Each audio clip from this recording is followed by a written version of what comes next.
Hi, my name is Bill B., and I've been in recovery for over 22 years. I've worked in the field of addiction for 18 of those years.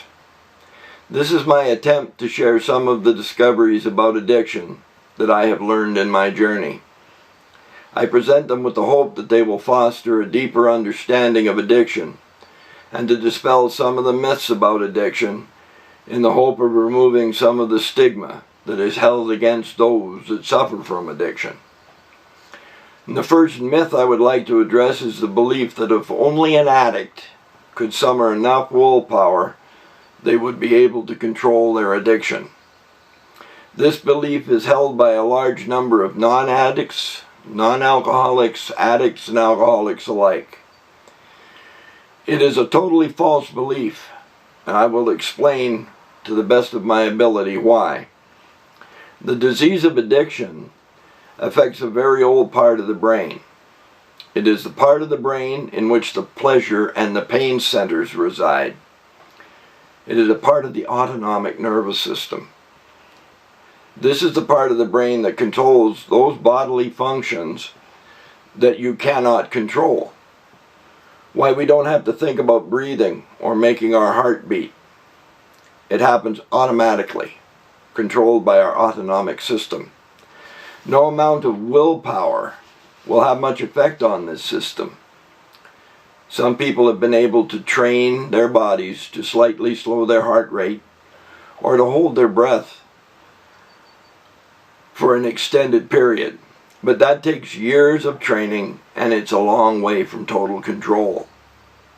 If you have any doubt about how ineffective willpower is on the autonomic system, there's an experiment I suggest you try.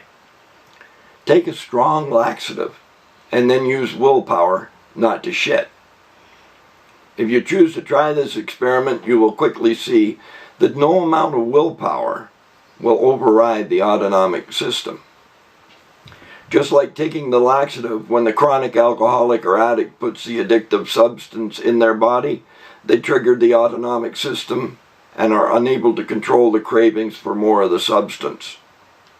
That's why they will consume these substances until they are unable to attain more or they die.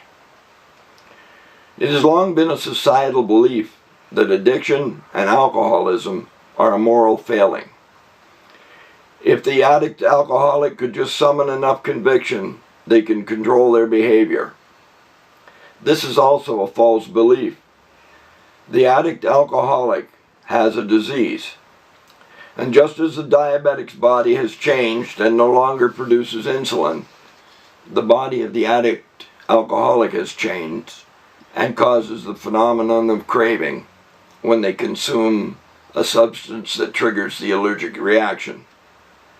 The same way that you cannot turn a pickle back into a cucumber, you cannot turn an addict alcoholic back into someone who can safely use the substance they have developed the allergy to.